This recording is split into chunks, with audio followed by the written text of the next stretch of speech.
sometimes we had, say, complicated couple conflicts, where there were some funny interactions between husband and wife. Sometimes we had a family member who was really quite acutely depressed, and we'd have other members of the family in the therapy room. Sometimes we'd have someone who was diagnosed with what a biomedical colleague might say, acute schizophrenia. And we'd have them in with as many of the family who wanted to turn up. And it was brilliant how it worked. And without medication, it was possible to see change by working in that way.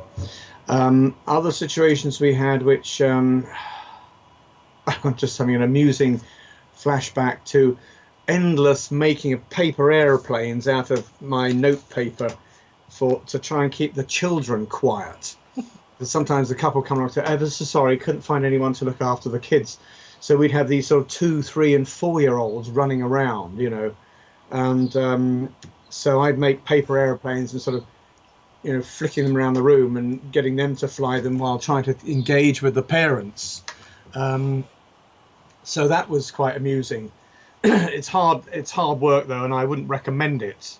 I was always impressed by Insoo's video of a family. You might have seen it. The husband was both the parents had been prosecuted for drug dealing and Class A drug dealing, and the husband was serving a term in prison, and the mother was looking after they had 4 or 5 children, I think, in the family, and the husband was let out on license to come to the family therapy.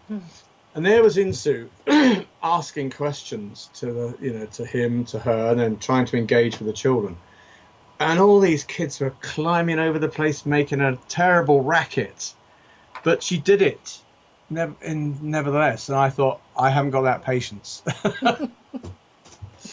And I always remember a funny anecdote, funny part of that video was when she asked, and this is a good example of how a therapist needs to be patient when asking the miracle question. And she asked the miracle question of the mother, and she didn't understand what she was driving at, what Insoo was driving at. And so she had to explain it again in another way. And then she asked the father, and she said something like, and a miracle happens, and all the problems in your family are gone. What would it look like? And the husband and father said, what do you mean, miracle happened and all the kids are gone?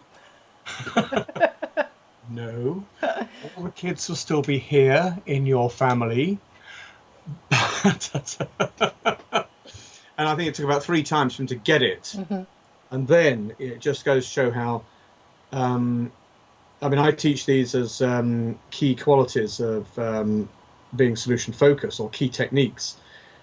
Being persistent and being patient. And Insoo demonstrated a brilliant example of that in that session with that chaotic family. So we had some of those as well in the clinics.